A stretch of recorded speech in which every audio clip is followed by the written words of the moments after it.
The dark clouds, once only on the horizon, roll closer toward Lebanon.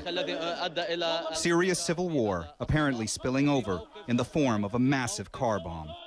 It rocked the Bir El Abed neighborhood in southern Beirut, a Hezbollah stronghold, leaving extensive damage, injuring dozens, and reigniting fears that Lebanon could be spinning out of control again. I was worried, says this man.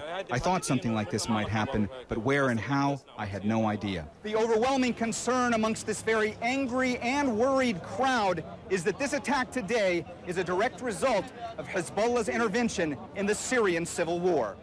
With Hezbollah's support, Syrian President Bashar al-Assad's forces have regained momentum. Recently, they retook the rebel stronghold of Qusayr, a strategic city along a major supply route close to the Lebanese border.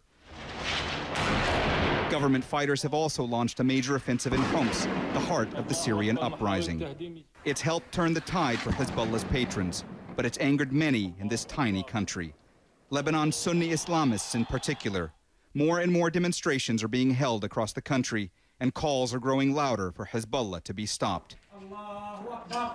The rebel Free Syrian Army even threatened to fight Hezbollah on their home turf if Hezbollah didn't stop fighting on theirs. Sectarian lines in fragile Lebanon mirror those of Syria, and here it's clear they are deepening. We feel not stable. We want to live in peace here. This man's family lives just minutes away from the bomb site. He says he could have lost them all today. He wants this to stop. But he tells me Hezbollah's actions in Syria are necessary, that they serve to protect them. If they didn't fight there, so they will come, who put the car here, he will come and fight us here. Now, officials launch an investigation and try to calm frayed nerves as an increasingly polarized population wonders how it will cope with the spillover of violence.